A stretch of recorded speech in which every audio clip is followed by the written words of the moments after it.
On fait le petit tour d'écran. Je vois d'abord Jérémy. Vas-y, on t'écoute.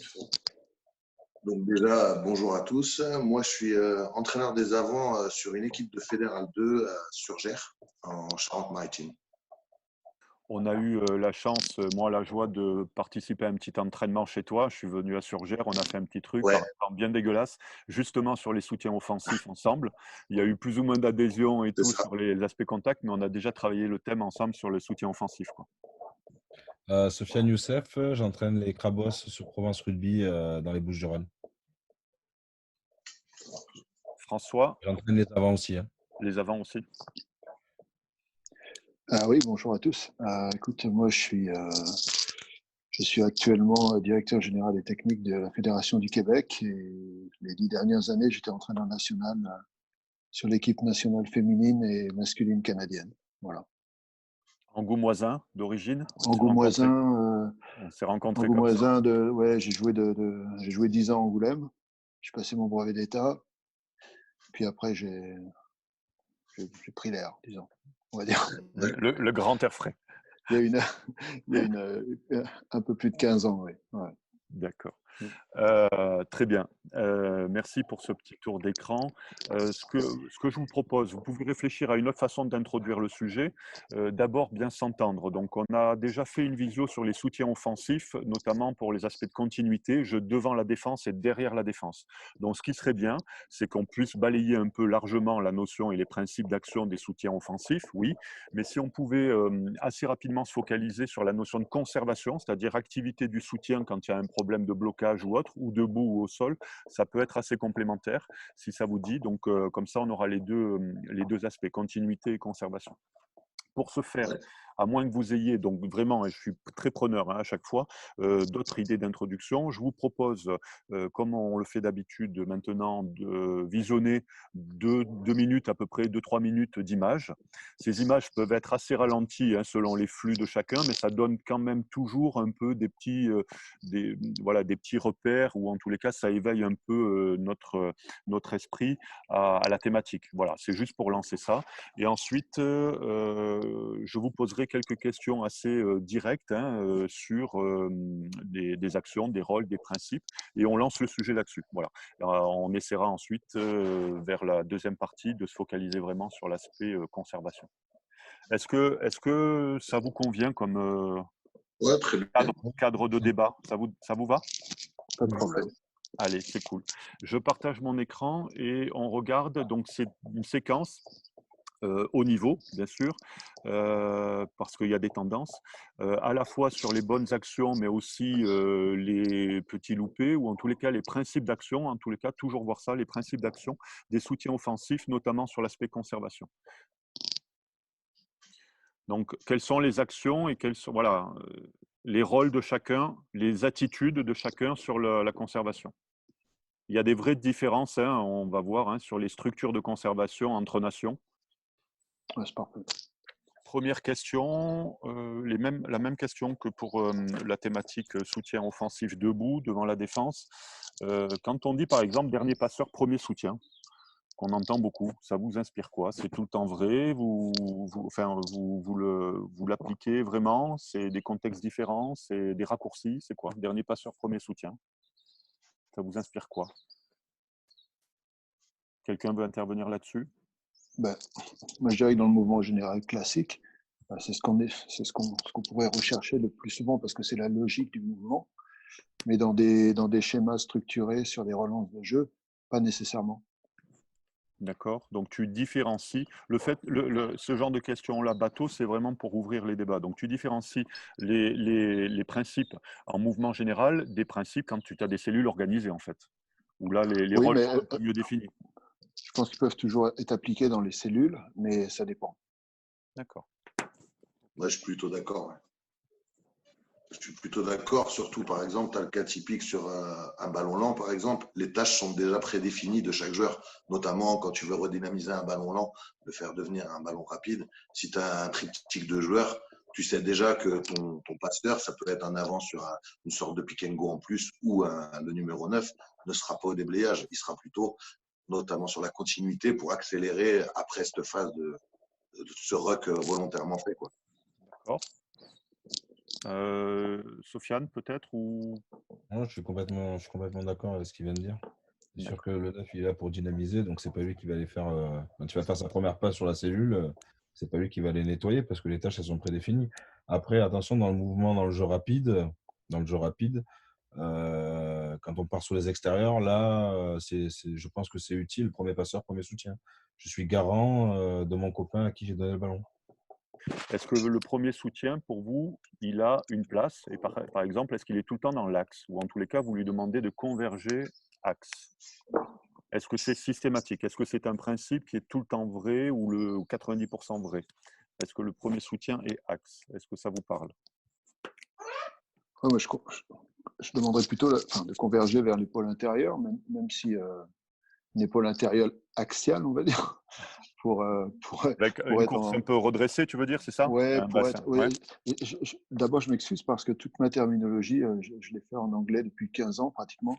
Ben, fais-nous Et partager, hein. Fais-nous je suis partager. obligé. Non, mais c'est les mêmes principes, mais avec une terminologie différente, ce qui fait que je la retraduis et des fois, ça peut vous paraître vraiment bizarre par rapport Tout excusé, mais fais-nous partager. Je ne sais pas si tu dis blindside shoulder Non, mais ou je sais pas comment tu dis. non, mais c'est vraiment, je dirais un épaulement, comme on disait au brevet d'État, mais un épaulement avec une solution de offload axial, on va dire. Le offload étant la possibilité de récupération pour le soutien qui soit la meilleure, mais sur les exemples qu'on a vus, on en parlera après sûrement, c'est pas nécessairement ce qui arrive, et donc le rôle préétabli parfois peut tuer le soutien offensif. Mais bon, c'est un autre débat. Quelqu'un veut intervenir sur cette notion de principe, hein, bateau, premier soutien dans l'axe ou pas d'ailleurs? Quels sont vos points de vue là-dessus? Moi, je suis plutôt d'accord avec ce que François dit. De toute façon, après, ça reste vraiment de la situation c'est surtout par rapport à la situation. Après, quand on est dans un duel pur et qu'on est le premier soutien, moi, j'essaye de maintenir une certaine distance qu'on avait plutôt travaillé et d'y mettre une connexion. Et parce que j'avais tendance, en fait, mes soutiens, du moins, sur ce qu'on cherchait à travailler, avaient tendance à être trop proches. Et ça devenait souvent des soutiens inefficaces par rapport à un duel perdu. On passe à vide et on ne sert plus à rien. Par rapport à être trop loin et finalement, le premier gratteur est déjà là. Donc, le déblayage n'est pas efficace. Donc, la continuité du jeu est vachement ralentie. Donc, ouais, moi, je suis plutôt pour aussi rester dans l'axe sur l'épaule plus intérieure qu'extérieure pour intervenir sur tout type de situation sur le duel. Et tu rajoutes, toi, cette notion un peu de timing, c'est-à-dire se garder du temps, de la distance pour avoir la bonne intervention au bon moment, quoi. Donc, pas trop Exactement. Soit collé. sortir si la ligne d'épaule est gagnée et auquel cas on peut jouer sur un offload, soit être plus proche que le premier défenseur, l'assistant du moins, et voilà, et réussir à dynamiser ou alors mettre de la continuité sur le jeu à la main. D'accord. En fait, je vous ai posé ces deux questions qui semblent un peu stupides parfois. Enfin, ouais, j'ose dire ça quand même. En fait, c'est que perso, même tout le monde, hein, on a souvent des raccourcis, on emploie souvent des phrases un peu types comme ça, là, qui font référence à des principes. Mais en fait, trop de principes tue le principe, quoi, en fait. Hein. De temps en temps, dernier passeur, premier soutien, oui, pourquoi pas, mais enfin, quel est le sens de le répéter à outrance et dans quelle situation? En tous les cas, quand on le dit, il faut l'éclairer par rapport à une situation, quoi. Le soutien axe, pourquoi? Oui, dans quelle situation? Quand éventuellement tu n'as plus de solution de 2 contre 1 à jouer, hein, même après franchissement, on avait travaillé, Jérémy, ça là-dessus. Revenir soutien axe, pourquoi pas? Mais enfin, voilà, attention aux raccourcis sur notre manière de passer notre discours, quoi. Voilà. C'était une manière d'introduire pour moi aussi le sujet, c'est-à-dire qu'on va mettre beaucoup de relativité à tout ce qu'on va dire, hein, à la fois par rapport à nos sensibilités, par rapport aux situations, par rapport aussi aux cultures, au contexte. Hein. On a vu, moi ça me semble assez flagrant, dans les images des différentes nations, on a clairement des façons de bosser et de voir les choses différentes, quoi. Clairement. Ouais.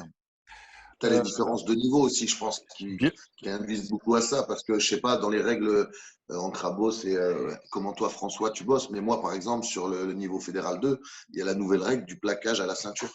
Donc, c'est en termes de continuité de jeu, c'est vraiment va vraiment favoriser logiquement ta personne qui peut intervenir sur le haut de corps du porteur de balle. Donc la continuité, elle est plus simple, je pense. Nous, on travaille de toute façon le plus possible sur les chop tackles, vraiment en bas aux jambes. On revient aux choses, faire tomber en premier.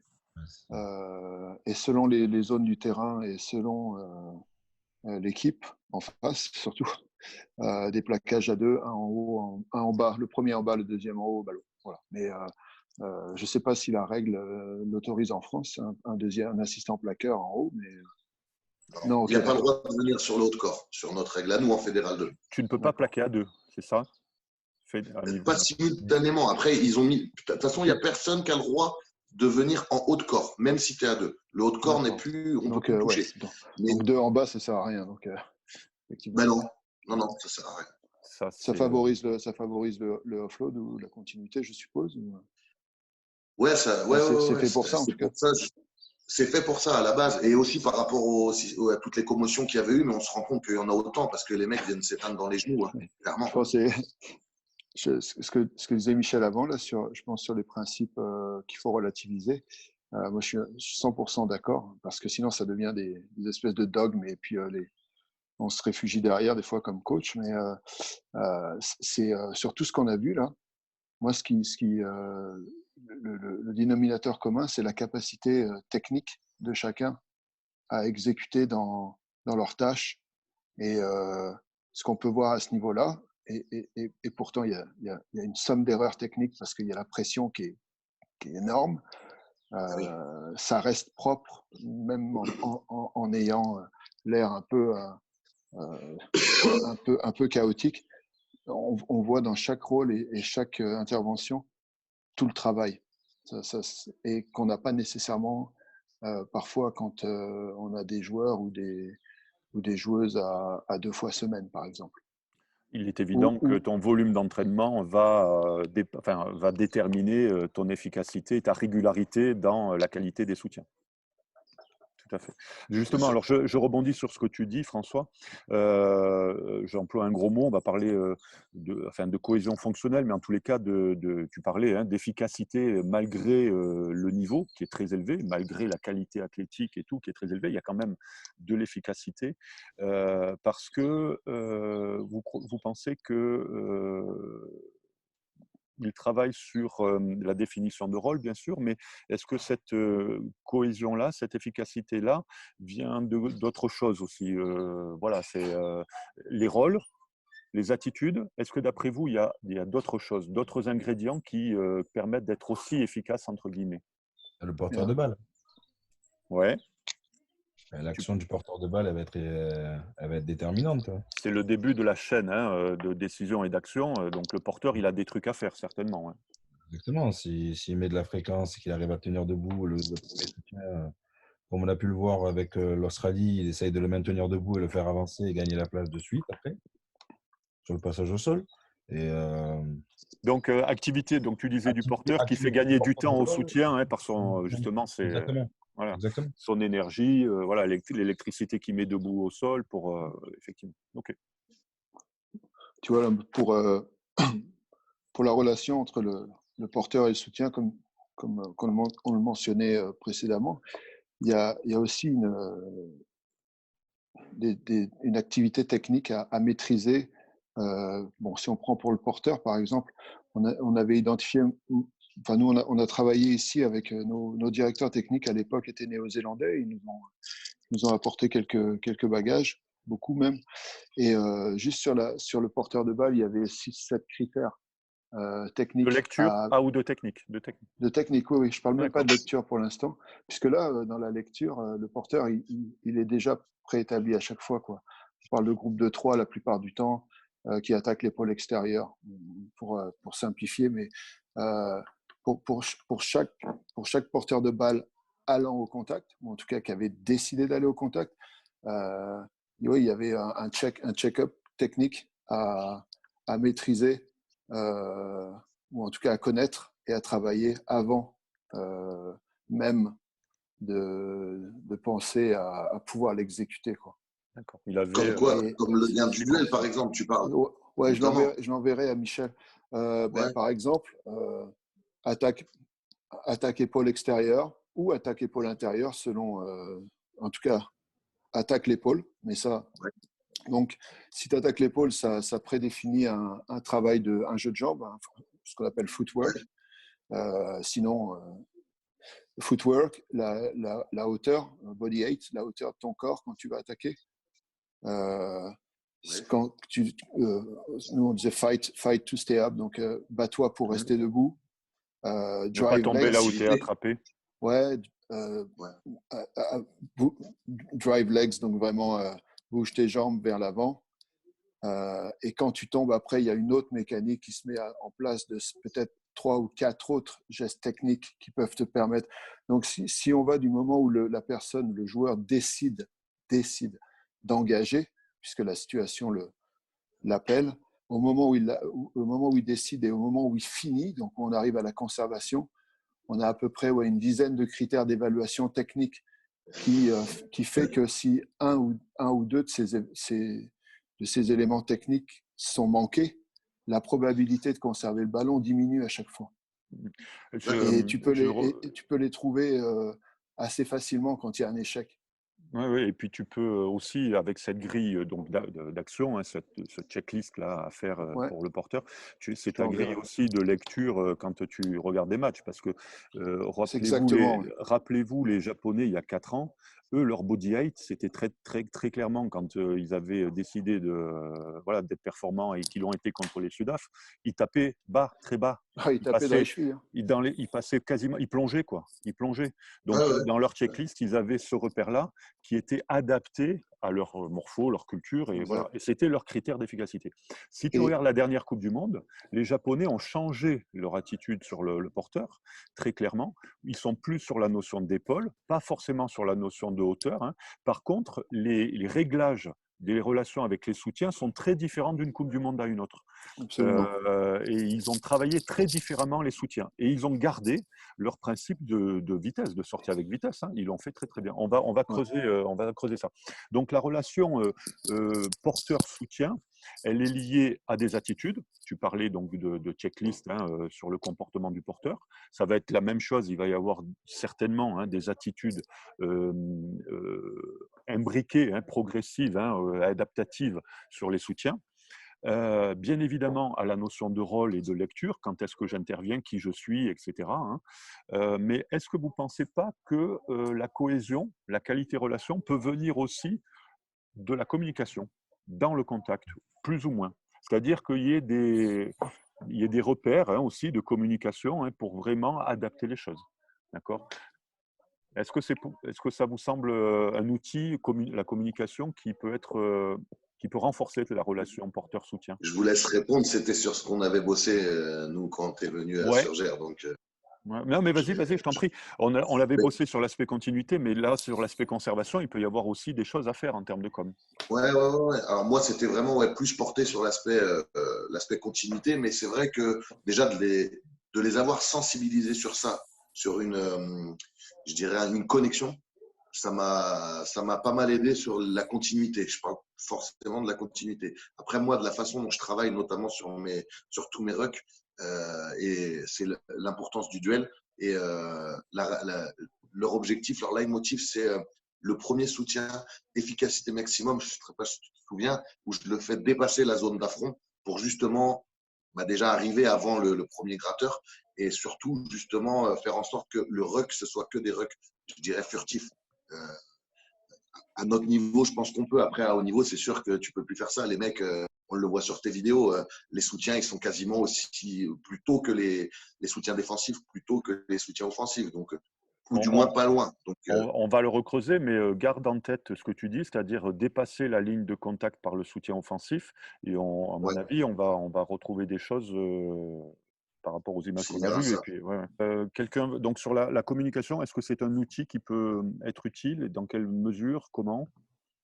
C'est important. Le soutien, il donne des indications aux porteurs de balle aussi. Garde, roule, par rapport à la situation dans laquelle est le premier soutien. S'il est en retard, il va lui dire de rouler pour gagner du temps. S'il le voit en fréquence de jambes, il va essayer de le maintenir debout. C'est des repères, c'est des indications. Oui. Ouais, tout à fait. Enfin, en tous les cas, moi, ça me parle, en tous les cas. Je ne sais pas, Ouais, François, toi, en termes de com, si vous avez Oui, des choses dans oui, l'action, la même. dans le Sim- contact. ouais, simple, clair, euh, rapide, parce que bon, on sait tous que quand on se retrouve dans ces situations-là, ou que les joueurs se retrouvent dans ces situations-là, c'est la guerre. Donc, c'est pas le moment de philosopher, mais effectivement, des repères simples. Euh, Moi, si je suis le soutien, je demande au soutien qui arrive sur la zone de guerre tout de suite de donner la bonne indication, quoi.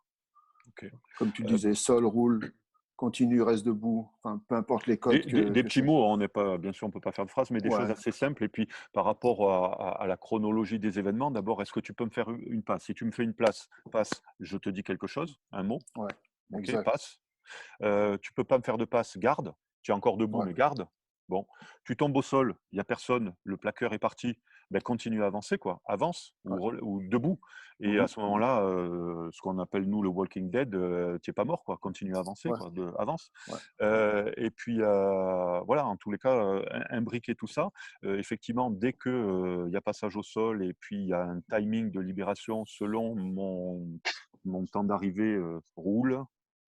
Ouais, garde encore au sol s'il faut, hein, là on saura. Je pense qu'effectivement, il y a un besoin d'aide.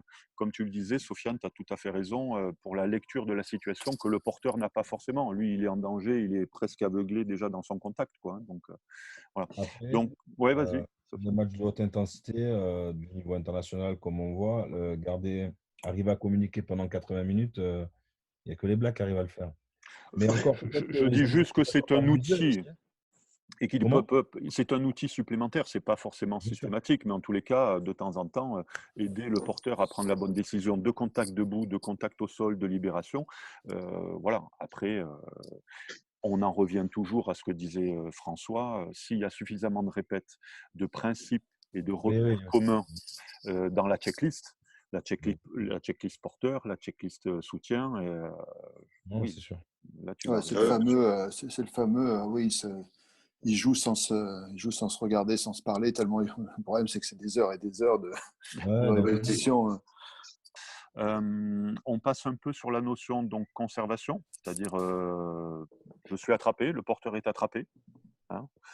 Qu'est-ce qu'on fait? On a vu Pocock intervenir très vite sur la première menace debout, hein, donc on a des principes d'action sur les soutiens quand le porteur n'est pas encore passé au sol. Et puis après, quand il va passer au sol, les différences majeures que vous avez peut-être relevées, hein, dans vos expériences et puis dans le dernier clip, des interventions justement sur les premières menaces qui arrivent dans la zone par terre, quoi, hein, donc voilà. Je pense que là encore, il y a des principes, encore une fois, hein, des principes techniques incontournables. Euh, bon, évidemment, comme je pense que c'est Jérémy qui le disait tout à l'heure, la notion de timing est primordiale parce que sinon, tout techniquement est en retard ou en avance est faussé. Mais disons que, admettons que le timing soit bon, et que, puisque ça aussi, ça se travaille, mais que l'ajustement au porteur de balle, l'ajustement, qu'est-ce que je regarde, quelle est ma position, quelle est ma préaction selon la position du porteur, est-ce qu'il est tombé devant, est-ce qu'il est encore dedans, est-ce qu'il est derrière la défense, etc. À toutes ces notions-là, moi j'ai ma checklist devant, là, je vous l'ai envoyé, mais par exemple, donc je m'ajuste au ruck comme soutien, je garde mes yeux vers l'avant, je reconnais la menace et il y a peut-être Target, trois menaces, ciblé. il y a peut-être trois menaces, mais il y en a une qu'il faut que je reconnaisse parce que je peux pas en enlever trois. Mm, mm, mm. J'entre par la porte, ça paraît con, mais ouais. à part Macao, tous les autres rentrent par la porte en général. Je trouve qu'il y Et a pas mal de liberté prise en ce moment sur les zones ouais, d'intervention des soutiens qui ont toujours été tolérées beaucoup pendant la Coupe du Monde en plus, hein, beaucoup et pendant la Coupe du Monde, avec des hallucinant, interventions beaucoup plus latérales que axiales, hein. Ouais. hallucinant, hallucinant. Mais bon, C'est comme ça, même tant mieux. même le dernier tournoi, bon, l'Angleterre, c'est fascinant. L'Angleterre, ouais. C'est fascinant. Mais bon, peut-être qu'on est biaisé, j'en sais rien. Et évidemment, élimine la menace. Donc, si on dit ajuste, regarde, définit, respecte la règle, et là, tu es efficace, tu enlèves. Quel est Comme, l'objectif pour toi de cette checklist? C'est quoi l'objectif du premier ou des premiers soutiens offensifs quand mon copain est encore debout, est attrapé debout? C'est quoi l'objectif pour pour moi, est-ce qu'il c'est y a de continuer à le faire avancer ou continuer à faire avancer le ballon. Donc, Alors, de quelle manière? Est-ce qu'il continue à faire avancer en s'occupant du porteur? Ou est-ce que, bon, ce que tu viens de dire, hein, il target donc sa première menace, il en définit une, il la met vraiment dans le viseur et il s'occupe de la menace. Est-ce qu'il s'occupe du porteur ou est-ce qu'il s'occupe de la menace? moi, je pense que ça dépend qui est le soutien. C'est-à-dire? Eh bien, ça dépend quelle est sa capacité technique et tactique à comprendre la situation et à la résoudre. Je vais schématiser parce que, mais là encore une fois, c'est pas, je vais schématiser. Ouais, ouais, ouais. Si je suis le deuxième ligne au soutien et que c'est une zone de combat âpre et que peu importe ce qui s'est passé avant, mais moi mon rôle, parce que c'est pour ça que je m'entraîne avec même au niveau international, c'est que on va dire que 8 fois sur 10, je vais éliminer la menace, même s'il y avait une possibilité de continuité. Mhm. Parce que c'est pour ça que je suis formé. Ça ne veut pas dire que c'est intelligent, mais ça veut Mhm. dire que le gros pourcentage, et on le voit nous dans les statistiques d'analyse de match individuellement, on retombe quand même. Il y a des typologies de joueurs, quoi. Il y a des ADN. Il y en a qui Ouais, sont plus et faits puis, pour casser alors, l'adversaire que pour jouer en absolument, continuité. et je pense que même s'il faut, alors attention, dans la formation, il faut encourager la plénitude, Mhm. le bagage complet. Mais la réalité est que, à un moment donné, comment on dit, chaque, On a chaque nos rôle, petits. enfin chaque poste a des spécificités plus que d'autres, on va dire. Ouais, je comprends. Voilà. Donc, Donc, ça dépend, tu dis, un peu de l'ADN et de la sensibilité de chacun. Euh, Physique aussi, par rapport à Pardon? une situation, du physique de chacun aussi, quel registre il a, parce que tu parles de par rapport au poste, mais je dirais à haut niveau, oui, mais plus tu descends, après c'est les physiques et la capacité de force pure, quoi, de certains de faire des choses.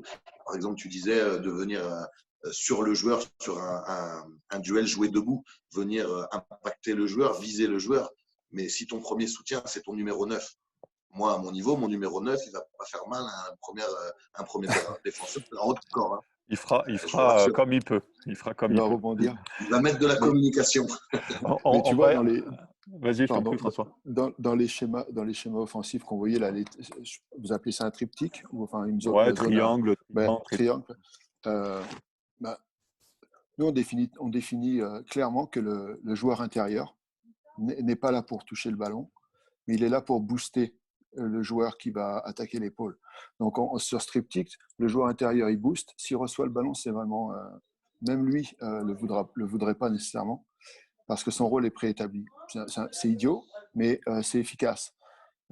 Et le joueur extérieur a plus un rôle, lui, de type, avec une passe dans l'intervalle. Donc, là aussi, c'est prédéfini. Il y a des repères, il y a des principes, Et même les Blacks le prédéfinissent. bien sûr. C'est juste qu'après, ils ont la capacité de changer leur prédéfinition pendant. Ça, c'est très rare. Mais bon, Ok.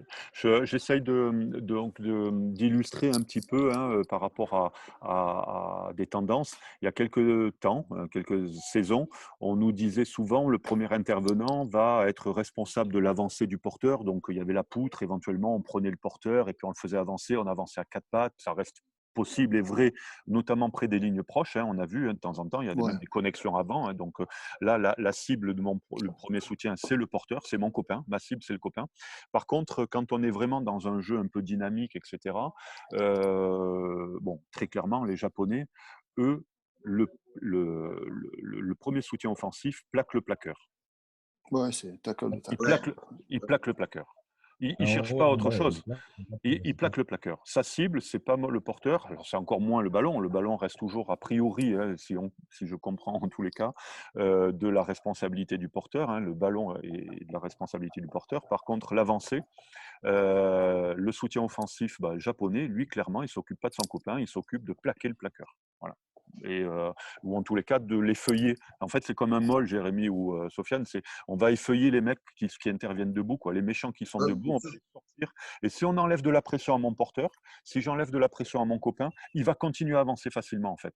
Quitte à m'enrouler sur cette zone-là un peu, hein. Donc c'est vraiment de la lutte, quoi, hein. Donc c'est vraiment de la lutte. Ouais, ouais. Voilà, bon, c'est des principes à définir entre soi et entre staff, hein. Donc soit ton intervention elle est sur le porteur, ton copain, soit elle est sur la menace, ce que François disait dans sa checklist. Voilà, il y a différentes variantes. Est-ce que vous avez vous-même des principes ou comment le travaillez-vous dans vos catégories respectives? En jeune, par exemple, en crabos, Sofiane, toi, premier soutien, quand le porteur est encore debout, tu lui demandes de faire quoi? Moi, clairement, c'est de l'aider de l'aider à avancer. Connexion sur le porteur de balle. En se connectant au porteur. Et il avance, et Ouais, il active. D'accord. c'est ça, c'est ça. Et surtout, on activait ce ressort l'approche des lignes, quoi. Sur des systèmes à 3 et le soutien, il attaquait épaule extérieure, le soutien extérieur avec lui, donc ça lui permettait de traverser quand il allait au sol. Et le soutien intérieur, du coup, ça permettait de protéger le ballon. Qui était comme un valideur, quoi, quand il y C'est avait ça. passage au sol. Ok. Jérémy, toi, premier soutien offensif, debout, quand... Le premier soutien offensif debout, c'est vraiment de faire avancer le et pas forcément s'occuper du défenseur adverse, qui nous, la plupart du temps, il n'est pas sur l'autre corps. Donc, on s'occupe de notre joueur à nous Ah et ouais, de la c'est vrai. continuité du ballon si possible. C'est vrai. Ouais, C'est un petit peu différent, je pense, moi, ma façon que je vais avoir par rapport à vous, de par la règle. Voilà. Après, moi, sur tout ce qui est au sol, je demande à mon premier soutien, ce qu'on disait tout à l'heure, de dépasser la zone pour que la défense n'ait même pas en fait l'envie finalement de venir sur un contest, soit une pousse axiale ou soit même mettre les mains sur la balle et qui nous accélérer le jeu derrière ça, quoi. Ça, Donc, c'est... dans la chaîne de décision, enfin de lecture, décision, action, en fait, toi, tu passes carrément de soit j'ai une solution, je suis soutien, j'ai une solution de continuité, je cale mon timing Oui, par rapport à une envie de passe, continuité, soit je ne vais pas c'est ça, m'occuper du méchant qui plaque mon copain, puisque de toute façon, il doit plaquer bas.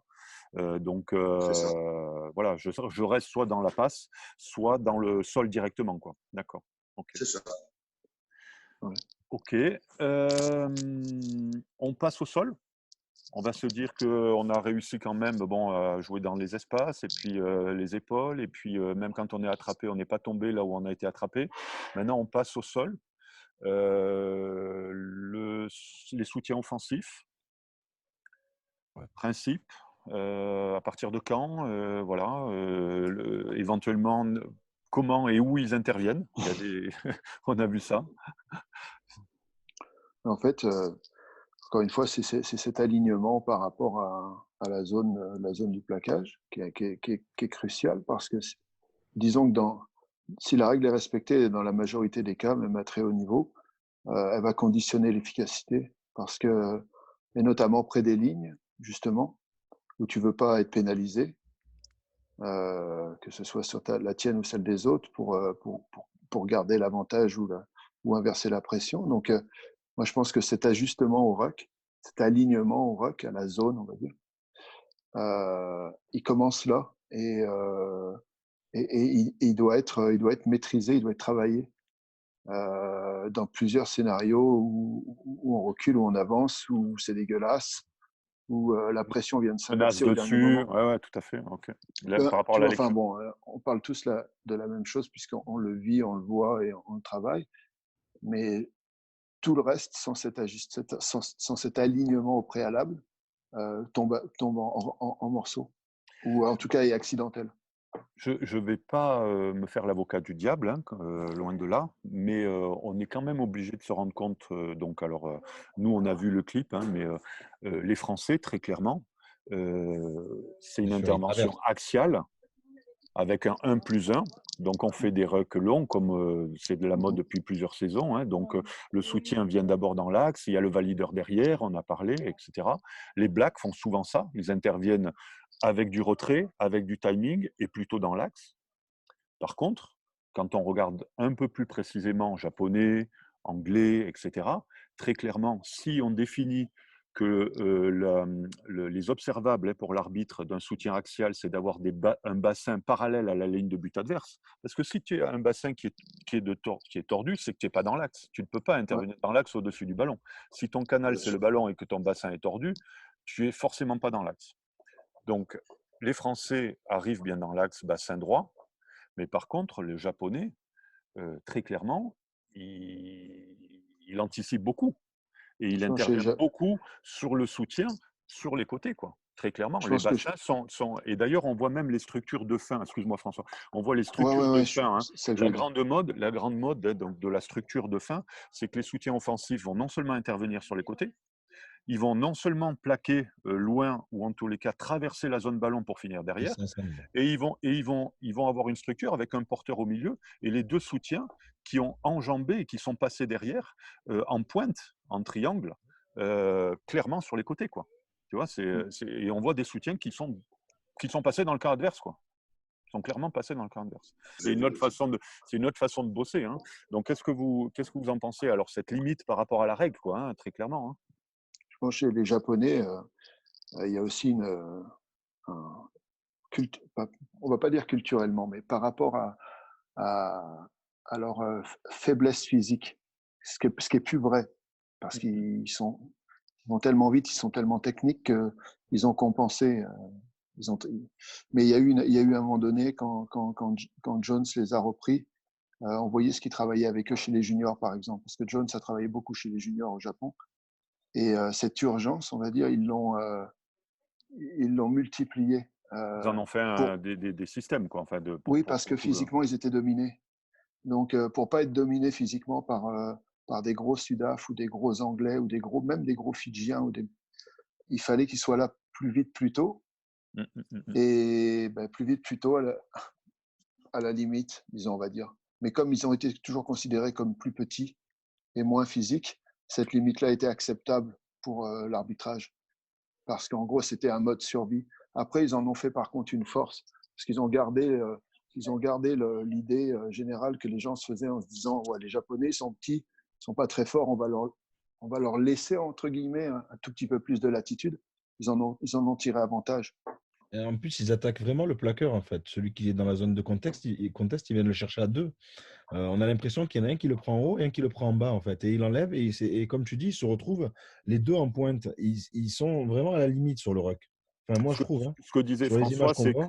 que ce qu'ils font très bien, c'est qu'ils identifient chacun une menace, et quand il n'y en a qu'un qui plaque, les deux qui arrivent, ils ont la même menace, forcément. Donc, Ça, ils exactement. interviennent très fort et très vite dessus. C'est très, très bien joué, quoi. C'est très, très bien Ils ont des bases de sport de combat culturellement qui sont là, quoi. C'est-à-dire le judo, c'est clairement, ils sont forts au combat parce qu'ils font du combat depuis qu'ils sont tout petits, quoi. Justement, par rapport à peut-être cette fois-ci la notion de la situation, la lecture, donc j'arrive en avance, j'arrive en même temps que mon méchant, j'arrive en retard, que ce soit en soutien axial ou peut-être un soutien légèrement décalé, quelles sont les techniques que l'on remarque voilà, celles qu'on connaît depuis toujours. Est-ce qu'il y en a des nouvelles un petit peu? Est-ce que vous avez des choses qui vous ont qui apparaissent? Moi, déjà, quand je regarde un match de haut niveau, j'ai l'impression, clairement, sur ces zones-là, notamment, c'est pas le même sport. Moi, si je fais faire à mes joueurs ce que je vois à la télé, ils prennent 25 cartons par match. En termes Tu veux d'engagement, dire les interventions comme le croco, le machin, enfin la ouais, vrille, on alors pas appelle ça, ce genre de forcément sur choses-là? des points de règle, mais pas forcément sur des points de règle où nous, il n'y a pas le droit, comme tu dis, le croco et tout, mais sur certaines phases de déblayage où les Dans les mecs zones passent, visées. comme tu disais, sur le défenseur, sur le premier défenseur et qu'ils viennent te le charger en plongeant. Mais tu fais ça en Fédéral 2, mais tu prends un rouge. Alors plonger, si c'est pas sifflé, c'est qu'il y a quand même Et un sur gros ce que je problème. vois, mais si je travaille sur aller avec autant d'élan sur un joueur hors zone, c'est sûr qu'à notre niveau, l'arbitre, à notre niveau, il est éveillé que par cette zone-là. Il va voir le mec qui vient trop loin, trop fort et pas assez sur ses appuis, même s'il peut l'être, vite on sera sanctionné. Donc moi, c'est pour ça que j'essaie de pas trop me porter sur une action sur un adversaire hors ballon. Chez nous, tu fais ça, c'est vite sifflé, quoi. D'accord, d'accord. Donc Après, il y a- après, il y a- C'est règle, voilà. c'est à moduler effectivement par rapport à, oui, à la sensibilité Au niveau. arbitrage hein, et puis Au voilà, niveau. le Ouais, niveau. ouais. Mais après, il y a des principes d'action qu'on peut quand même garder, quand bien même plaquer le plaqueur est plus visible entre guillemets ou serait plus sifflable entre guillemets au niveau amateur, quand bien même retenir loin derrière, hein, le mec serait pris tout de suite aussi au niveau amateur, voilà peut-être hein, des choses que tu vois un peu plus voilà arbitrer différemment à haut niveau. Ouais. Moi, je dis après, techniquement, il y a des incontournables là aussi, quoi. La seule différence, c'est qu'ils sont faits à pleine vitesse, à haut niveau, avec Ouais. une intensité incroyable, mais c'est des principes de cadet. Qu'on peut retrouver et travailler chez nous aussi. Heureusement d'ailleurs que les principes ne changent pas entre le moment où on est petit, Oui, sinon après oui, ce serait vraiment un autre sport, mais la hauteur du corps, le take-off de bas vers le haut oui. et pas de haut vers le bas, l'alignement des épaules par rapport aux hanches, l'explosion des jambes dans le contact, continuer à avancer, ce sont les mêmes principes finalement que dans le plaquage offensif, on va dire. On les retrouve ici, quoi. La réalité, à mon avis, c'est que il y a 3-4 principes techniques de base qui font qu'on a plus de chances de réussir son déblayage, ou en tout cas, je ne sais plus comment on dit, mais ça, quoi. Ouais. Et, que de le manquer, quoi. Donc des principes d'efficacité qu'on retrouve à tous les niveaux. Ouais, La bataille des épaules, les centres de ouais, gravité, ouais. du sol, les transferts de force avec des dos bien droits, à pas arriver à voilà, les postures, donc ouais, ouais, Posture, et puis l'explosion dans le contact, quoi, qui sont toujours avancés, quoi. d'accord. Est-ce qu'en termes de technique de déblayage, tu parlais, hein, Mm, pour mm, reprendre l'ancien mm. terme, voilà, est-ce qu'il y a des choses sur les soutiens, des techniques de soutien qui vous ont, qui vous apparaissent nouvelles ou différentes ou évolutives? Ça dépend des équipes, mais ce qu'on appelle le chest battle, c'est-à-dire arriver en premier sous la poitrine de l'adversaire. C'est cette bataille-là qu'on essaye de gagner le plus vite possible. Euh, Après, moi, tout ce qui est roll, crocodile, ça m'intéresse pas. Je trouve pas ça efficace du tout. En plus, je pense que c'est plus autorisé de toute façon.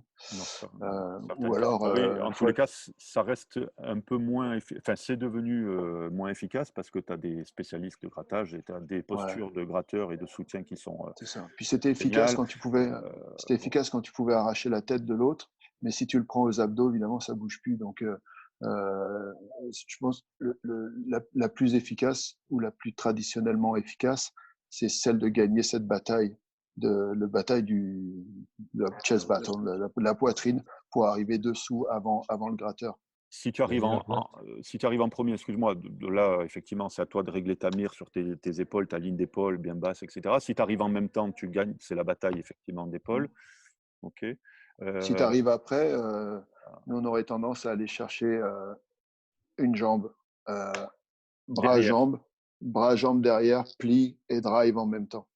Mais du coup, sur votre fonctionnement, vous, c'est gagner la place, mais ton attitude à toi, elle est par rapport à ce que l'adversaire te propose. Je t'explique, c'est-à-dire que quand tu viens au-dessus du ballon, ton Ouais. objectif, c'est de bridger ton joueur au sol, parce que tu dis finalement, si tu actives les jambes, c'est de continuer à passer au-delà et non pas de rester dessus. Moi, je suis avec toi. C'est-à-dire que j'ai envie de. Enfin, nous, le principe, c'est le premier, il traverse. D'accord. Il traverse, il va Ouais, au-delà, et le deuxième, il vient et sécurise. ok, Mais ouais, moi, dans la situation où le sous notre soutien, nous, il est en retard, ben, j'essaye de m'enrouler, de le faire tomber avec moi et de gagner quelque chose. Si je ne peux pas gagner la place, j'essaie de l'enlever d'accord. carrément. De Ouais, ok. l'enlever.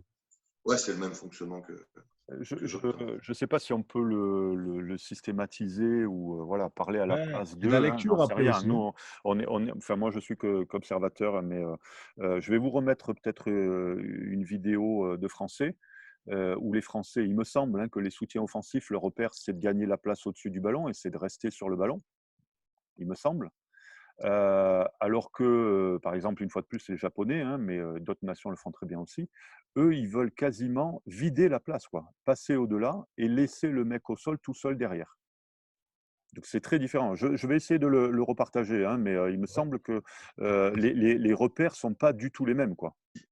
Quand tu passes vraiment derrière comme ça et que le ballon sort rapidement, tu peux intervenir indirectement sur le switch de la défense. C'est-à-dire que si toi, tu joues dans le même sens, par exemple, après ton ruck, Ouais, tu peux que le toi, tenir. tu as dépassé ce ballon, le garde du ruck, il va vouloir basculer de l'autre côté pour se Mm. redistribuer.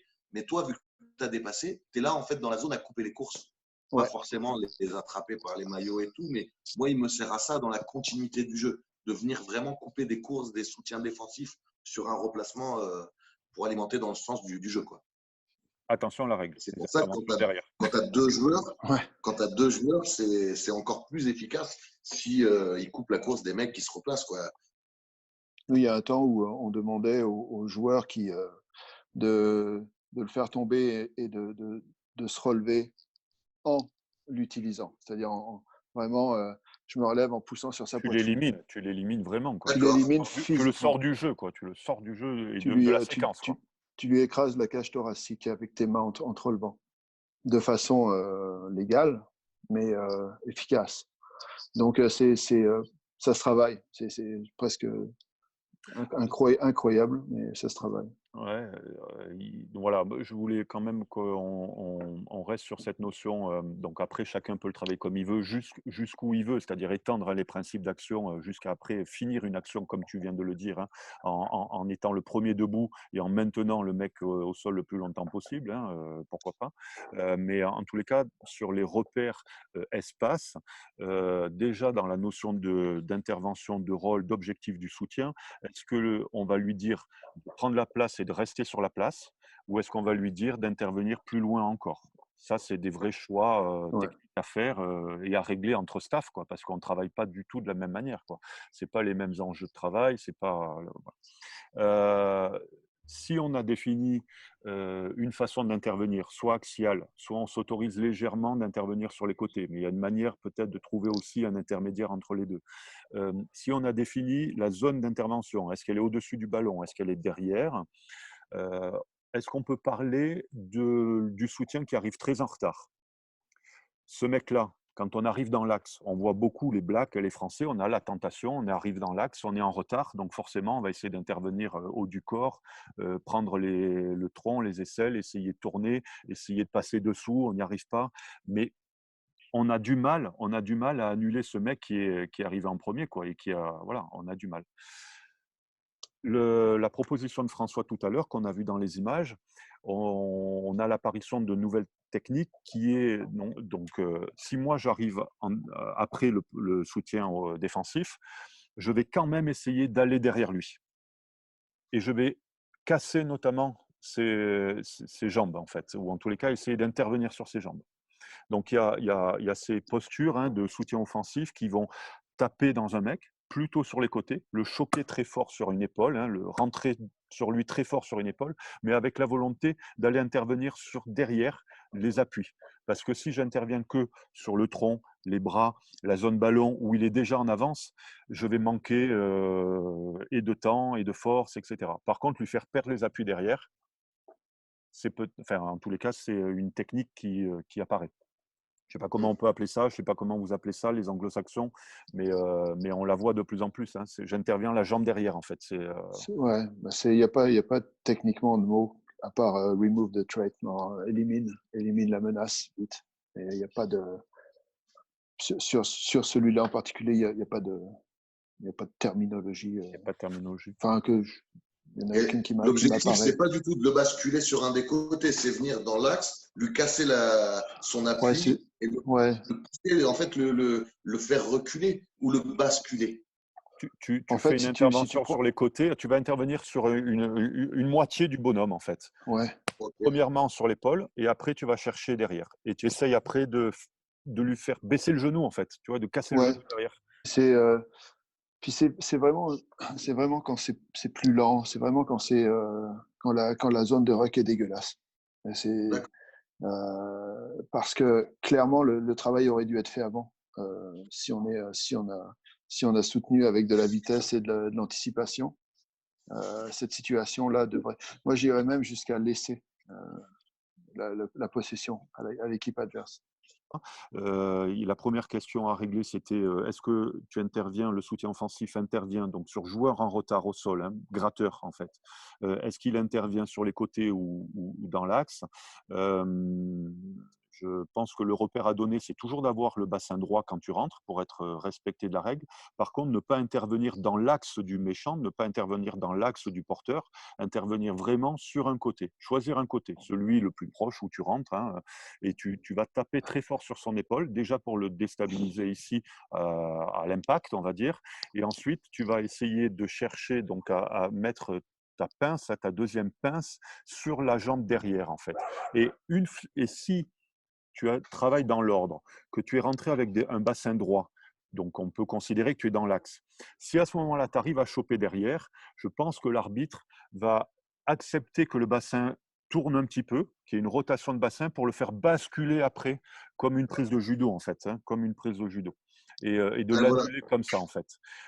Parce que si tu continues à pousser dans l'axe, tu reviens au même principe, à savoir que tu vas manquer de force, puisque lui, il est plus bas que toi, tu vas manquer de force, tu es au-dessus de Ouais, lui, donc, il faut il ne peut vraiment rien faire transférer. basculer. Donc, ce n'est Ok, pas pour pousser, c'est fait pour faire tomber en basculant. D'accord. d'accord. Voilà. Mais en intervenant sur la jambe derrière, quoi. Sur Ouais, la bien jambe sûr. derrière. Ça tombe tout seul en plus, hein, parce que c'est vraiment, tu plies le genou, tu ramènes le genou vers toi. Et dans ces cas-là, peu importe le poids, la taille de l'adversaire, il tombe, il plie. Et au pire, François, au pire, tu as fait perdre un appui, c'est-à-dire que tu as mis un Ah genou ouais, au sol, quoi. Le but, c'est de faire mettre un genou au sol. Et après, tu lâches. absolument. Puis c'est très D'accord. déstabilisant mentalement aussi. Bon, Quand tu as des joueurs très très solides qui s'aperçoivent que techniquement, ils tombent, ils perdent complètement leur appui sur une seconde, pas nécessairement avec en face quelqu'un qui est monstrueux. C'est aussi, c'est c'est aussi déstabilisant. déstabilisant. Bien sûr. Il y a une vidéo de Tu ce t'attends à geste, prendre une Michel? rafale et en fait, tu prends une prise de judo d'une C'est seconde. ça, c'est ça. Pardon? Tu as une vidéo de ce geste? Je peux essayer, on va se le faire, on s'accorde, on a un peu de temps, hein, je le couperai au montage. Donc tu vois, il va passer tu vois le premier soutien, il passe derrière déjà. Là, on le voit hein, clairement, il passe derrière. Ok, donc ça c'est, tout le monde passe derrière. Et là, voilà. Là, ici, ouais. Voilà. Donc en fait, là, ce que je disais tout à l'heure, c'est que privilégier le fait de rentrer avec un bassin parallèle à la ligne de but adverse, donc plus dans l'axe, mais attaquer Ouais, c'est cette bon. première zone épaule, et après le bras va chercher derrière. Et tu vas Ok. essayer de lui faire baisser, enfin tu fais tomber le genou au sol, quoi, en fait. Hein. Et là, Euh, tu vois, et techniquement, voilà, il a et la il le pousse. mauvaise jambe. Ouais. Ouais. Et là, il le pousse. Alors, il n'est pas rentré dans l'axe, là. Là, il y a faute. Pour ça, il y a faute, en théorie. Mais si toi, ton joueur hein, jeune, là, tu le fais rentrer dans l'axe, tu vas lui autoriser après à aller chercher derrière et ensuite à le basculer comme ça. D'accord. Petite clé, en tous les cas, technique à voir et qui est adaptée peut-être aussi à tous les niveaux de catégorie, puisqu'il n'y a plus d'intervention directe à la nuque ou au tronc en l'air quand voilà, on n'avait que le crocodile ou éventuellement bataille d'épaule. Mais bon, bataille d'épaule, quand le mec il est prêt à gratter, euh, Non, un peu moi, tard, je le quoi, un peu laisse. tardif. Ouais, voilà, c'est un peu tardif. Donc là, dernier recours, il y a ça qui est pratiqué en ce moment. Voilà. À développer chez le joueur, sur quelqu'un comme moi qui est 2 entraînements semaine. En plus, c'est ce qu'on avait parlé, Michel, je dois optimiser un maximum mon temps de travail en n'ayant que 2 entraînements semaine. Et c'est vrai que c'est difficile d'être hyper pointilleux sur certains points et d'avoir le temps de le faire sur chaque. Parce que finalement, c'est du skill, c'est des choses qui peuvent se faire sans forcément trop d'opos. Mais si je prends du temps à faire ça, je ne le fais pas sur mon animation offensive, je ne suis pas sur ma touche, je suis pas. Et c'est vachement difficile de sensibiliser les joueurs sur des points. Après, voilà, c'est à moi, je pense, de savoir lesquels sont les plus importants et lesquels vont nous faire le plus avancer dans notre projet, dans notre jeu. Mais bon, le ruck me semble une des clés, hein, honnêtement. Le duel, déjà, moi je travaille énormément sur le duel, mais le ruck en est une, notamment sur la continuité et accélérer le jeu. Mais c'est pas évident quand tu n'as pas les mecs au quotidien et que voilà, je pense que c'est jouer sur ça et trouver la possibilité de réussir à bosser ça sans perdre de temps sur autre chose. Et c'est assez difficile sur 2 entraînements. Mais tu vois, c'est une autre thématique parce que c'est l'entraînement, etc. Mais la maximisation du temps d'entraînement, c'est passionnant comme sujet, surtout quand on n'en a pas beaucoup. Mais aussi l'implication des joueurs à faire à plus travailler. Qu'est-ce que je fais les 15 minutes avant qu'on commence? Qu'est-ce que je fais les 20 minutes après que ce soit terminé? Là, tu gagnes pratiquement une demi-heure de travail. Sans, sans- Mais sans bon, leur c'est ça, demander c'est une d'en, autre. sans leur demander c'est- d'en faire plus. Mais peut-être, François, Jérémy, hein, tu te souviens un peu ce qu'on avait fait. Peut-être que l'optimisation des temps d'échauffement, par Ouais. exemple, hein, sur de la posture, hein, et de la répétition à outrance, même à vide ou peu importe, hein, c'est pas de la balle réelle, mais c'est pas grave. Voilà, peut-être que effectivement, tu n'as que 2 entraînements et on est entièrement presque compatissant. C'est super dur de faire passer des messages techniques quand tu n'as que 2 entraînements et que tu as de la compétition. On n'était pas dans la formation. C'est Et non. absolument Et vrai. j'ai autre chose à mon Mais, niveau. Je sais pas si, voilà, il y a des temps à optimiser. François, pour bien ça, sûr, je suis et d'accord. la capacité du joueur à travailler des choses à vide. C'est-à-dire que moi, des fois, j'ai presque l'impression, à partir du moment où il n'y a pas réellement de contact, la concentration, elle est moindre. Et ils sont là Presque, pour jouer. Tu as raison. ouais, donc c'est vachement difficile. Et après, moi, ça commence à être de mieux en mieux, mais à faire comprendre aux mecs qu'on peut travailler des choses sans se rentrer dans le chou. Et justement, c'est ces moments-là, on doit être encore plus attentif. Eux, pendant ces moments-là, s'ils te parlent de leur week-end ou de trucs, bah, du coup, ils sont dans le thème, quoi. Et c'est difficile, tu vois. Mais bon, Peut-être, après, on joue entre les deux. peut-être, Jérém, peut-être, hein, je ne suis pas sûr, mais peut-être insister sur la notion de plaisir à faire des choses, hein, la notion de plaisir à annuler des mecs, même si tu es en retard, à être efficace, la notion de plaisir à être meilleur dans le combat, quoi, hein, Ouais, bien sûr. c'est bandant aussi, hein, pour un joueur, hein, ça parle, hein, Oui, c'est oui, pas, oui, voilà. clairement. Et puis la notion d'efficacité collective, quoi. Les gars, oui, bien sûr, on est là, vous êtes là pour vous amuser pendant l'entraînement, etc. Mais vous vous amusez quand vous gagnez, quoi. Si on gagne, il faut être efficacement bon à certaines choses. Je, Bien sûr. c'est super dur, Ouais, hein, non, mais mais, c'est clair. les, Ok. les mecs, s'il vous plaît, il nous reste 5 minutes. Je vous propose qu'on se fasse la petite foire aux questions, c'est-à-dire un petit tour d'écran, une fois de plus, si quelqu'un veut poser une question, rajouter un complément sur le sujet soutien offensif, notamment dans l'aspect conservation, et on y essaye d'y répondre, voilà, en 5 minutes. Qui Moi, a j'en ai des... une. Ouais, Moi, j'en ai une, justement, par rapport à tout à l'heure, vous parlez du rapport de la connexion orale, du moins des infos données par le soutien offensif, et notamment dans un duel debout. Est-ce que vous ne pensez pas que quand on donne beaucoup d'importance à la parole, au soutien offensif, il peut induire aussi sur une mauvaise prise d'info au choix du porteur? Sachant que moi, je suis très porté. Mon soutien offensif, je veux qu'il sache que la priorité, c'est le duel joué par le porteur et son adaptation à lui qui va créer une situation ou qui va aider la situation créée par le porteur de ballon. Et du coup, en mettant trop de paroles, on avait échangé sur ça, Michel, j'avais peur que mon soutien prenne la place du porteur en lui disant fais-moi une passe avant contact, tu vois, les mecs veulent se gaver de ballon, quoi, grosso modo. C'était un peu ma crainte. je comprends. Après, on va pas trancher. Voilà, c'est une question de philosophie. Toi, tu parles souvent d'une philosophie où c'est le porteur qui décide. C'est le porteur en fait qui Ouais. va décider le côté du duel, éventuellement la passe, etc. Donc c'est une philosophie, hein, voilà. Et puis moi je parle aussi beaucoup de passes complétées.